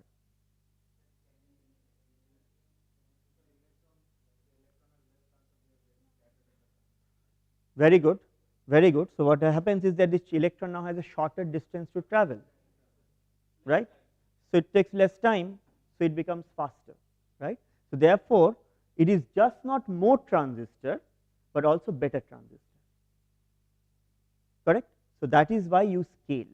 So, this is why we call the Moore's law of scaling, so that you do not only put more transistor, but you also make them better, because now they become faster, right. Otherwise, I mean today, in order to transfer your memory, all the images that you have taken, it is like almost immediate. You do it like 20 years back, it will take a long time to transfer the same amount of data. Why? Because the transistors has become faster. Okay. So, these are the very basic things about a transistor, which is very important, and this is something that we have been doing with silicon. Okay. Thank you. And two things you can see that determines the transistor performance that I have written over here, right. One we call the gate electrostatics. What does it mean is that how well does this gate controls the conductivity of this channel, that is one aspect. Okay. And the other is transport in the channel, which means that how fast the electrons can travel through the channel. So, two things, one is how fast electrons can go over here, and the other is how well the gate can control this channel, because the gate ultimately has to turn the transistor on and off. So, two important things determines how good my transistor is going to be. Make sense, right? So, transport in the channel is primarily determined by the channel material, which is the mobility. Primarily a criteria we call how mobile the electrons are. The more mobile they are, faster they can move. So, I can get more current, and therefore, I can get higher speed in my device, right. So, that is the channel property. While the gate electrostatics is a little bit more involved, we cannot go into that is a course in itself. Okay. But here the idea is that we call it the EOT scaling. EOT scaling is nothing but scaling the thickness of this dielectric. So, what you have to do is, in order to control it better, you have to bring the gate as close to the channel as possible, right. It is like a normal thing that you can only control a person better if you are a close one. If you are a far relative, you are not going to be able to control the person, right. Same thing, your gate has to be as close to the channel as possible, right. So, which means that this dielectric has to be very thin. Okay. Now, why are we using a dielectric? Because you see, this is a semiconductive material and this is a gate, which is a metal. So, if this is very thin, then what prevents me from having current going through this device into the gate? It could just go there, right.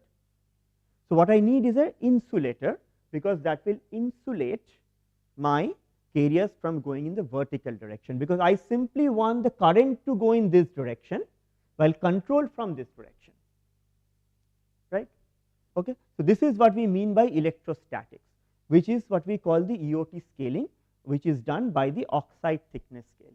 Okay. So, when you make something very thin, then we get into this era of tunneling, quantum tunneling, right. Because if this guy is very, very thin, then you do not have to really go by classical means, but you can simply tunnel from here to the gate, and then I have lost my control, because the gate should not be taking out current from the channel, it should be simply controlling it, right.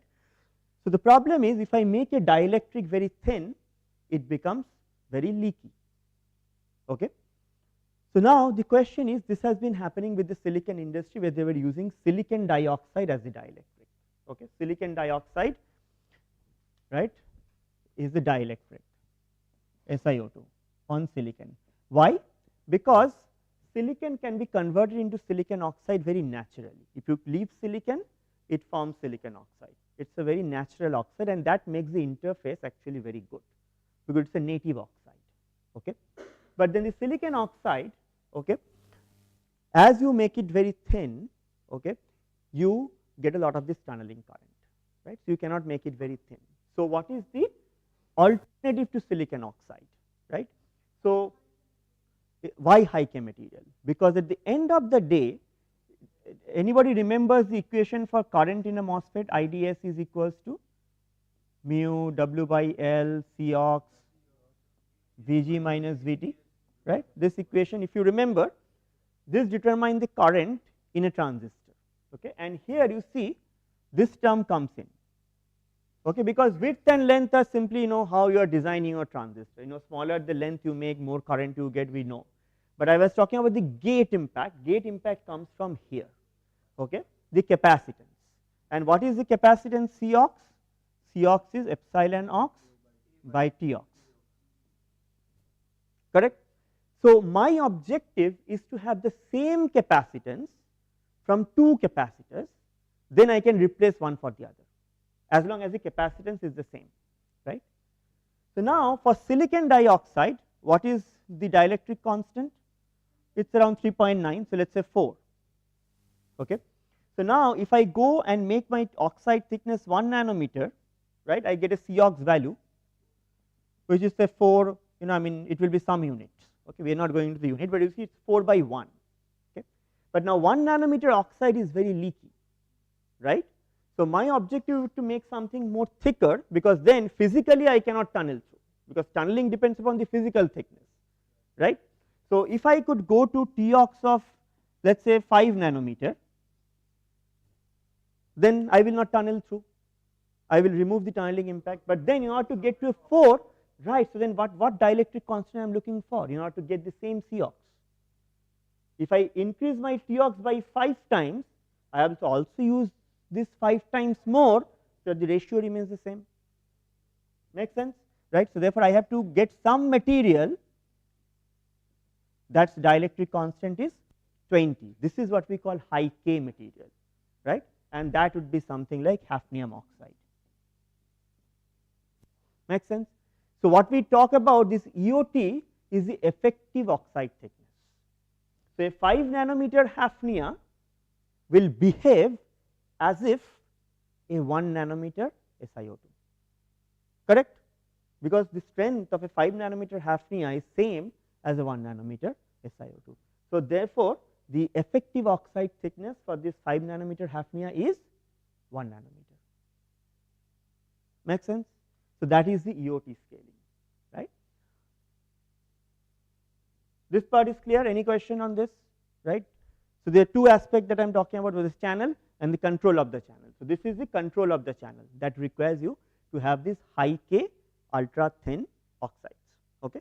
The IRDS requirement, the requirement for next generation node is that my EOT has to be less than 1 nanometer. That is the technology roadmap, less than 1 nanometer, and they do not care how do you achieve it. You can take another material, let us say zirconium oxide, it has a dielectric constant of 40. Okay. So, therefore, here you can also make this oxide thickness much thicker and still achieve 1 nanometer. So, the idea is that you can choose any material, but at the end of the day you have to achieve this goal of EOT of 1 nanometer. Now, all materials are not compatible with silicon. I can have material like strontium titanate, right, strontium titanate.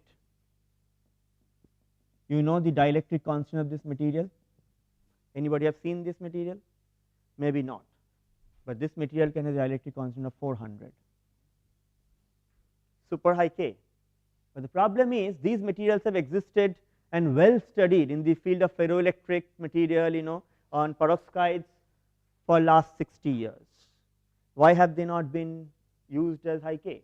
Because they cannot be integrated with silicon very easily. So technology just doesn't happen just because you have one material here, one material there. You have to put them together, integrate it, right? And that's a key challenge. Okay. So therefore, you cannot simply keep any material. Now, if I think about 2D, you can clearly see there could be an advantage, because I can stack a high K material just on top of each other. Integration challenges are quite significantly reduced if I can simply put a very high K 2D material on top of a semiconducting 2D material, right. So you see there is an inherent advantage of using the 2D as a channel, because I could eventually get a better gate electrostatics. Makes sense, right? The next thing is even more important, is that I have said that this gate electrostatics also requires just not the channel, and that is not the dielectric, but the channel also has to be very thin, okay, because of the fact that your electric fields cannot go all the way through silicon, okay. So you can only, as it becomes closer, it can only control a very thin area, which is opposite to the dielectric. So you also have to make this silicon very thin, okay. So just not oxide scaling, you also have to make the channel very thin, otherwise you will not be able to control the full channel. Does that make sense, right? Any doubt you can ask, and if you don't understand it, you just ask, right? Because if you cannot control the whole channel, let's say if you control only this part, okay, and this part you can turn on or off, but this part if it remains on, then what will be the total current flowing through the transistor? It will always remain on, right, because this path is always there. Make sense, right? So you have to have a full control over the channel. Unless you have a full control, you have no control. It's kind of like that, right? Make sense? Yes.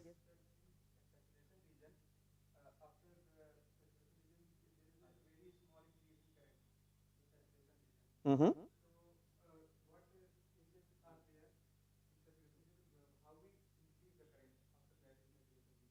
But you don't want to increase the current beyond the saturation region, right? Because the transistor has three regions. One is the linear, triode, and saturation, right? And three regions are used for different functionalities, right? In the saturation region, it works like a constant current source, right? In the linear region, you can use it for amplification and things like that, right? So you don't want to, you may want to increase the saturation current, but you don't want to increase the saturation current as you keep increasing the drain bias, right, because that will be not a well designed transistor. A well designed transistor should simply give you an IV characteristics, ID versus VD characteristics, which is like this, right.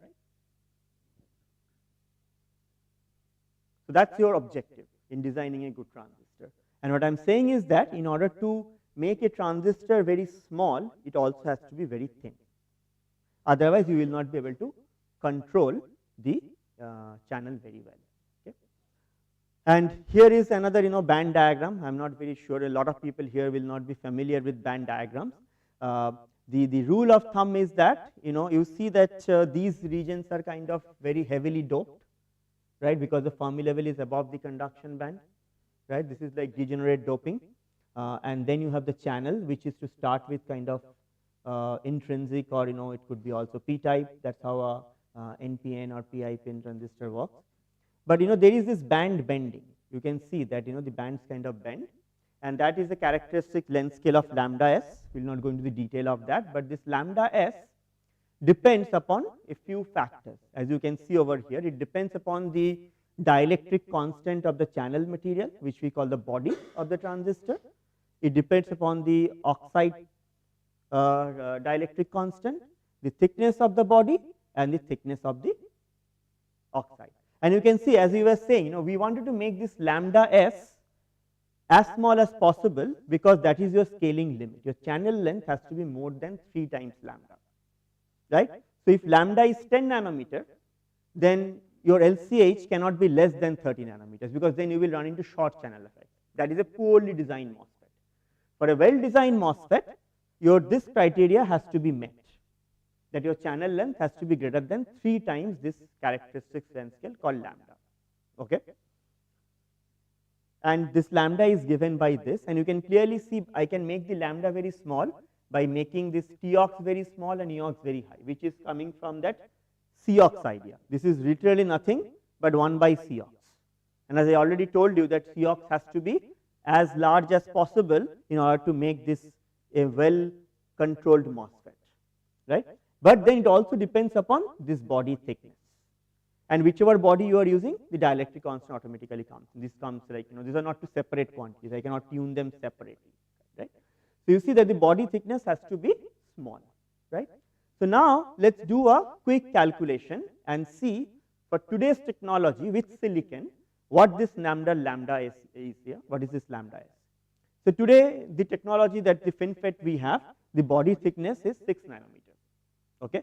And I told you the EOT is 1 nanometer. We know the dielectric constant of silicon, that's like, close to 11.9 or, so then if you do the calculation, then your lambda s is 4.2 nanometer, right? So therefore your channel has to be greater than 10 nanometer. And that's why we have a lot of scaling challenges today when we are trying to shrink the transistor below 10 nanometer, right? This is a fundamental challenge. This part is clear. I want to give you some time to absorb it. So current channel length is a different question, because TSMC will come and tell you 7 nanometer node, 5 nanometer, 3 nanometer node.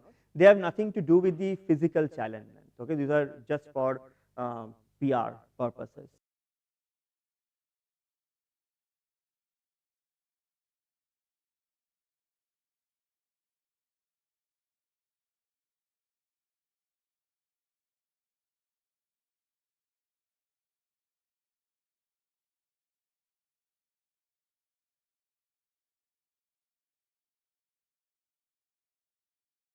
What I wanted to also emphasize is that when people say 10 nanometer node and the transistor is actually 30 nanometer channel length, it is not a fundamental limitation that you cannot make the device shorter.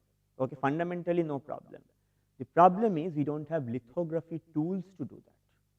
Because as I told you, you can conceptualize an idea. You can say that fundamentally I can make the transistor is even 2 nanometer, but somebody has to go and make it, right?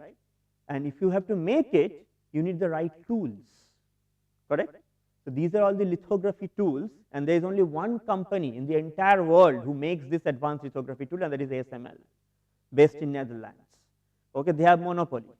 One tool that they make, okay, the price of one lithography tool, the most advanced lithography tool.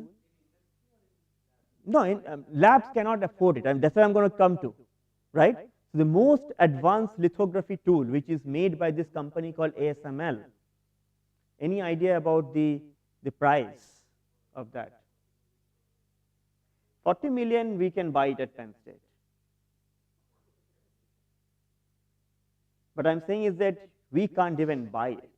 I can tell you, it is more than at least 50% of all the nations in the world, their GDPs. Okay, it can run up to $1 billion. Okay, and setting up a semiconductor lab takes close to 300 billion. Okay, what is India's GDP? 3 trillion. Okay. Do you see where is the technology is? And one company has mastered it, so they have full monopoly. The profit margins on those tools are like 50%. One tool they sell, they can feed all their employees for a year. Okay, this is where India has to be, having this kind of tools and capabilities, which is complete monopoly. right? Okay. So coming back to that, so what I'm talking about is that, the limitation today is in tools, in lithography tools, okay? But then one day, okay, ASML will probably be able to make tools which can even make, smaller features, let's say for that example, right? And all these ASML tools are actually optical lithography. So nobody uses, I mean, there are talk about UV lithography is what, ASML uses. These are all optical based, optics based. But in Penn State, we can actually make devices which are 10 nanometer short. Okay, but this is made using E-beam lithography, electron beam lithography. But the problem is electron beam lithography is not scalable. You cannot make wafers after wafers in an hour, what you can do using optical or EUV lithography. Okay, so you have to also have that perspective in the background that, okay, this is fundamental research, we are showing it is possible, but to make it possible at the industrial scale, I need the right tool. Okay, and that's why when all these export controls happen, that's what the US is doing on China. We talked about, this DeepSeek versus ChatGPT, and DeepSeek did not get the most advanced GPUs from NVIDIA, is just because US have sanctions now. Okay, so you see that the semiconductor ecosystem, and from the fundamentals all the way to geopolitics, everything is connected, right? So when you have these kind of tools and capabilities, you don't only influence the science, but literally, the geopolitics. Okay, and this is why US is so strong today, because the top 10 technological companies are all based in US. See? Anyways, getting back to this, so where does 2D material fit in? So what is the advantage of using 2D material in this, right? Because the thickness of the MOS2, a single layer, is 10 times smaller than silicon, right? So therefore, I could make my lambda s now 3 times smaller. So I can literally fundamentally scale this 2D material much better than silicon. Right? So it's a very strong argument why the 2D materials can be the next technology 20 years or 25 years down the line, because there is nothing stopping them, right? And this is not the only thing. So first thing is that, okay, I can make it ultra thin, which will give me a good electrostatics, right? So I kind of covered this aspect. But what about this? My 2D material also needs to give me as good of a channel mobility as silicon, right? But 2D mobility, do you know the mobility of silicon? Anybody can tell me what is the mobility of silicon? Bulk? No idea? It's around, I will not write the exact number, 1000 centimeter square volt second. Okay, so this is the mobility of silicon in bulk. Okay, any idea about what is this mobility of this tiny 2D materials, our beloved 2D materials? Yeah, 2D materials can get up to 100, and 100 is actually still pretty high. Most of the numbers, most of the time what we get will be order of 50, 10 to 50.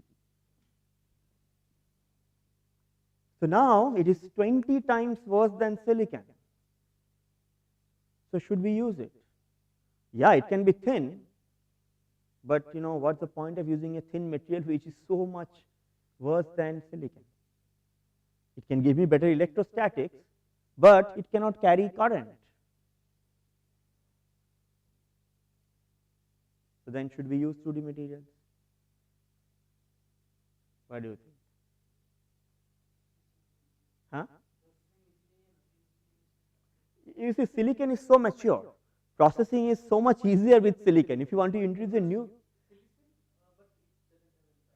no, silicon is not a good choice. But you see, I have written something very careful here. This is a bulk mobility. What I told you is that I need an ultra thin channel. I cannot use a bulk silicon anymore. What happens when I scale silicon and make it very thin? This is what happens to the mobility of silicon as I make it thinner and thinner. Right now we are 6 nanometer, very high. Once I get to 4, 3, 2, 1, because that's the thickness of my monolayer MOS2, I need to have an apple-to-apple comparison. I cannot compare a watermelon with a grape, right? Silicon bulk is a watermelon. My 2D material is a grape. So let's make the watermelon very small and then have the comparison. And now you see what happens at the same level. Where is my 2D material? Mobilities are of course 100, maybe less than 100, but where does silicon go? Make sense? So that is why 2D materials, right? When I make it very small, very thin and very short, nothing can beat 2D material, right? That gives you a convincing argument about why you should be working on 2D material to replace silicon, maybe not 10 years, maybe 20 years down the line, right? And you know, there are a lot of these new architectures. I don't know whether you guys are aware of it, but people are going from this FinFET architecture, which is currently like this. Here you have this transistor no longer like a planar channel, but you see the transistor channel is like this, and the gate is around, you know, 3 directions. This is why it's called tri-gate. Okay, from tri-gate to gate all around, where you have, you know, these channels like nano sheets, you know, kind of controlled from all sides. Because I told you, right, gate is very important. So it is all about whether you put the gate on one side versus 2 side versus 3 side or all around. Which is going to give you more control? If it is all around, right? And that is why when the first generation transistor came, we only had one gate, top gate. Second generation of transistors, gate on the top, gate on the back, dual gate. Current technology is tri-gate, gate on 3 sides, just getting more control. Finally, gate all around, the best control I can get. You see, so that is the ultimate technology, gate all around. Okay, and you can have, you know, CMOS, CFEDER, different architectures that people are already proposing. You know, iMake, Intel, they're all kind of working on these things.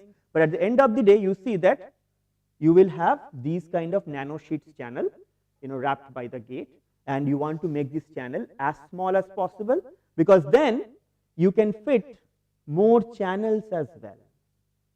So it is not that I get a better mobility number, better electrostatics, but in the same volume, because silicon cannot be made that thin, I can only have maybe 4 silicon nano sheets, but in the same space I can probably have 5 or 6 2D materials. That increases the current by another 20-30%, right? So this is third advantage of going from 2D to 3D.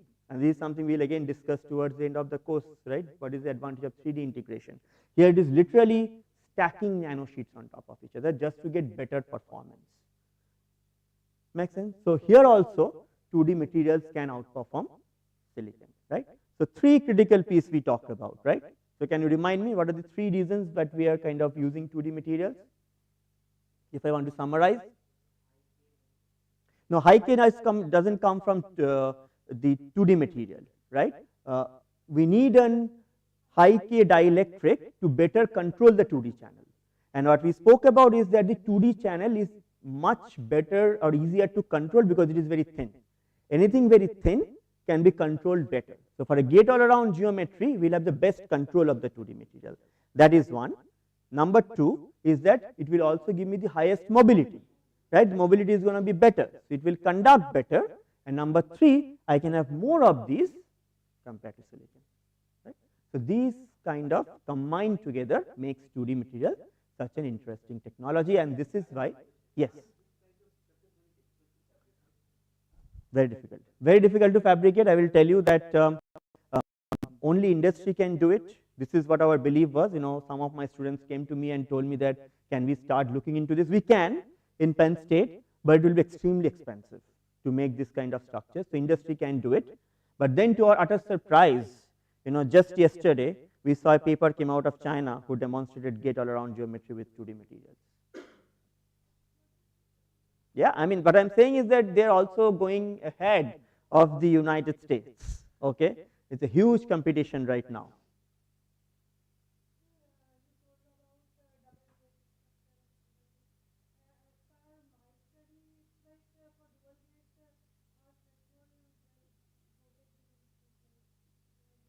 So threshold voltage is a different topic altogether. I mean, because you have to engineer the threshold voltage, and you can engineer the threshold voltage either by having different gate metals and things like that, by doping in the channel. So that is a different discussion that we can have. But dual gate is always going to give you better control over a single gate.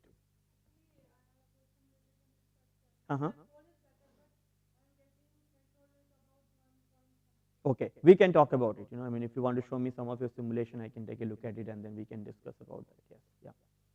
Okay, so I mean, but it kind of summarizes why 2D materials. So, and this is exactly why big players like iMake in Europe is kind of already starting to grow this 2D material over 300 millimeter wafers, because I told you that technology can only exist not at a single device level. You have to scale it up.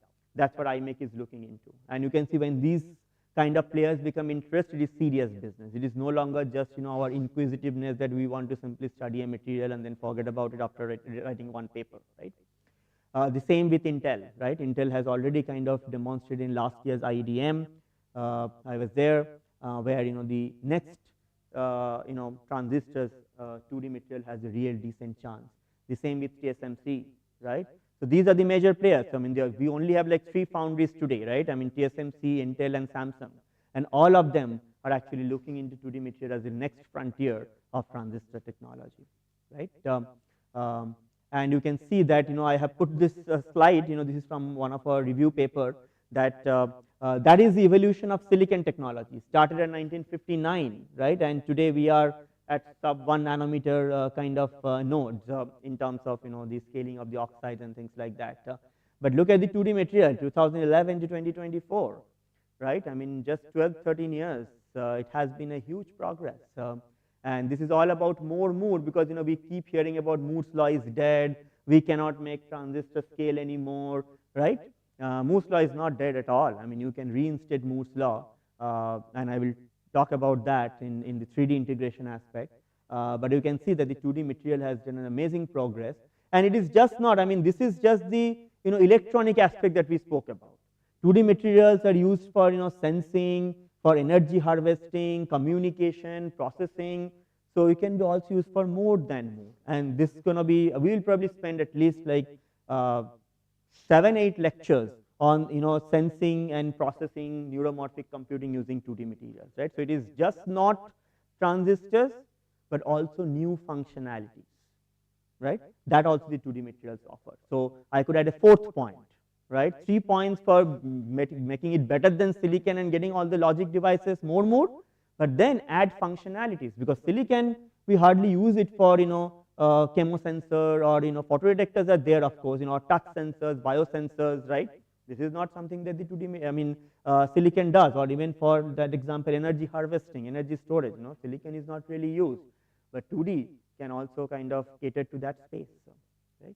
So that's also going to be very important. So this is what we are going to do. So we will learn about the fundamentals of 2D materials in the course. That's kind of a quick course outline. We kind of touched base a little bit on that. Next 2 lectures are going to be even deeper dive. Okay, so if you're already scared, I don't know, we'll see. Then it will be talking about neuromorphic computing. That will be a big chunk. I think we will probably spend 2 full days on neuromorphic computing. We'll talk about hardware security, some AI-aided chemisensing, and finally some 3D integration of this 2D material. That will be kind of the course outline. I'm not very sure whether I will be able to follow this timeline, but this is kind of the timeline, okay? I don't think we can do lecture 2 and 3 both today. I think we're almost kind of done. So we'll see. This thing will kind of evolve, but these are all the lectures that I have already prepared. There are 20 lectures. Some of them will be shorter, some of them will be a little bit longer, but we'll try to get as much done of these 20 lectures as possible. Okay, I think that's it for at least this part. Yeah, any questions? Yes.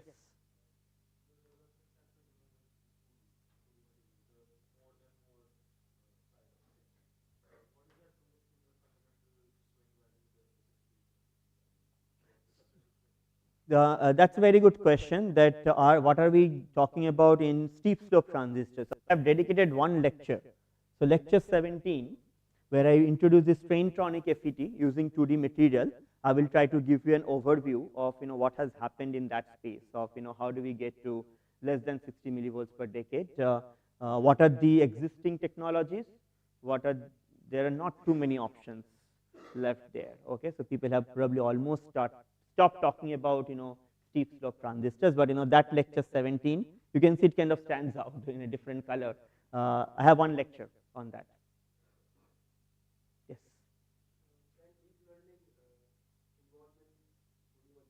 Yeah, so this is this lecture, deep learning is here. So we'll talk about deep learning over here, graphene tongue. I can, we can reshuffle based on your interest. I think I can always kind of reshuffle because all the lectures are here. So if you feel like, okay, you're not interested in the contacts or p-type, I could get started with this, or I could, talk about the graphene tongue. So this is completely flexible, and I think it will be based on your interest. Okay, because I think more than me, it is for you, right, to learn. Whichever topic you want to learn more, I will be happy to kind of go over it first, right? But what I will definitely want to do is that when I start a topic, I will try to finish them because there is a flow to it, right? So we don't want to do one from here, one from there, and go back and forth. Okay. This part actually will not require a lot of deep dive into the fundamentals. This is much an easier topic. So if you want, we can tomorrow start and go over this first, and then if time remains, we can always come back and talk about these two things, because you got a certain idea about 2D materials and why are they important. I think this is more for people who want to really work on 2D FETs and then try to make them better than silicon. Okay. While these are more generic topics, so we can actually cover these ones first and then come back to this topic. I have no reservation on that.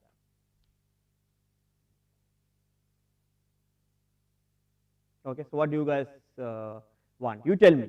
This is your course. This is your course. Yeah.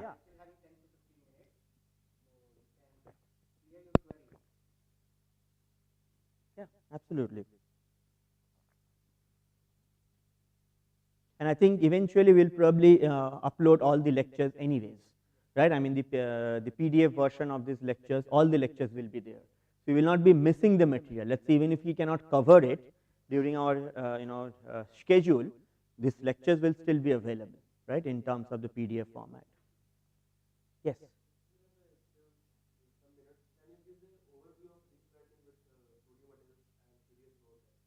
Deep learning with 2D materials. Okay, how much time do we have today? 15 minutes. Okay, no, I think I will not talk about this topic. So what we are trying to do is, we will see that so deep learning is really nothing but it's an artificial neural network, right, where you have these different connected nodes. We call it the one-to-one connections, and it's a very deep network, right? I mean, there's a simpler form of artificial neural network, and then there's a deeper version.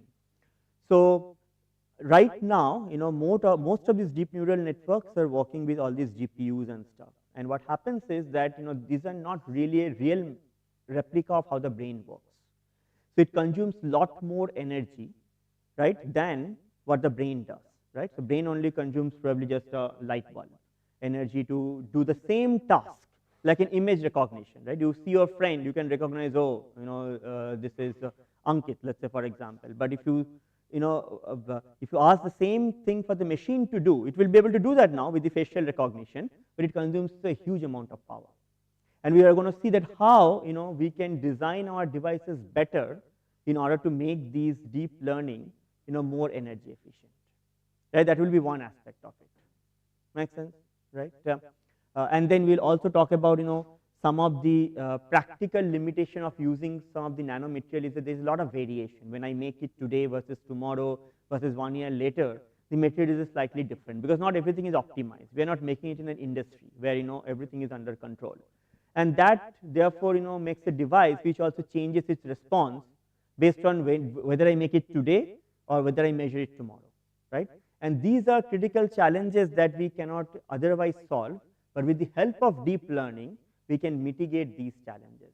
Okay, and the deep learning allows these devices to learn better compared to just our usual understanding. Okay, so there's a two aspects of deep learning we'll talk about. One in the context of this graphene tongue, and the other will be really covering this. So I think once I give this lecture, the introduction to neuromorphic computing, we will understand why 2D materials are important for this. Okay, yeah. Any other question?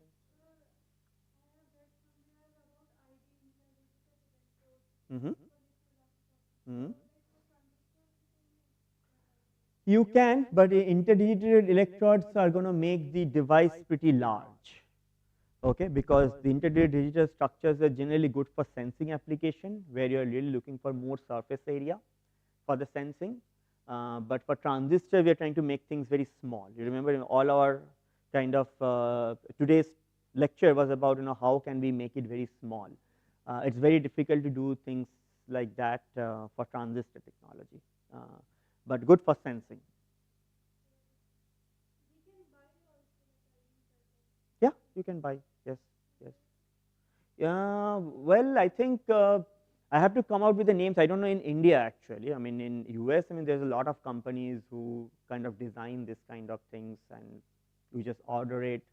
I mean, we never order it because we just do it ourselves. We have all the lithography capabilities, so we just go ahead and make all these interdigitated electrodes. You have a question?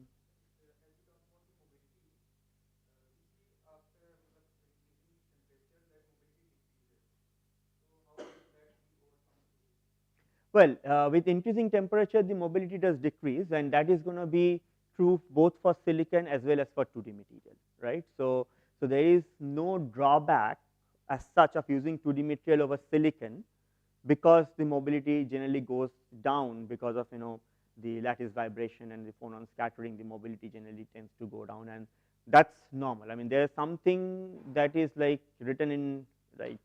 I mean, it's like fact. I mean, truth, right? We cannot avoid. Right. So with temperature, as long as it is not decreasing by an amount that your device performance is going to be impacted too much, right. Most of the time the silicon chips work within a range of minus 25 degrees centigrade to 125 degrees centigrade, right. That's the typical range of operation. In this range, generally the mobility doesn't degrade as much that you are going to really lose out on your speed or your performance. Yes.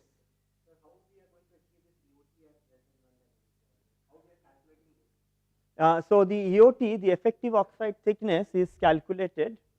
So let's say we have a physical thickness.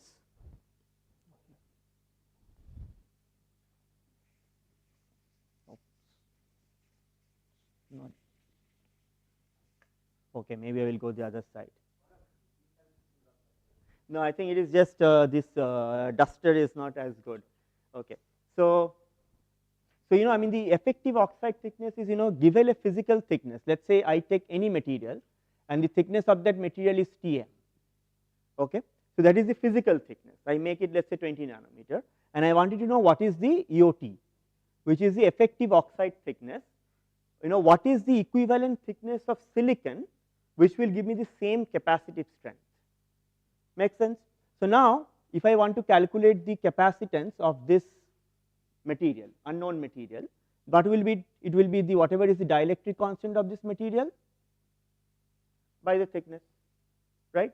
And now I wanted to create what is the thickness of silicon, which will give me the same oxide capacitance. And I know what is the dielectric constant of silicon. Let's say 4, right? It will be 4 by EOT, because this is the unknown. This is the unknown, right? I want to know what is the EOT. So then for EOT is going to be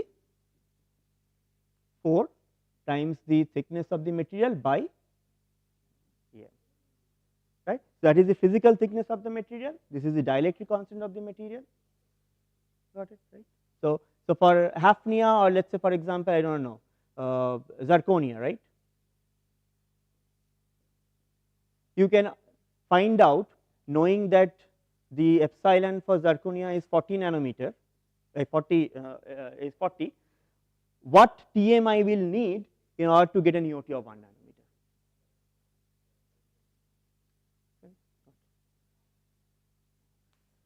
Any other questions?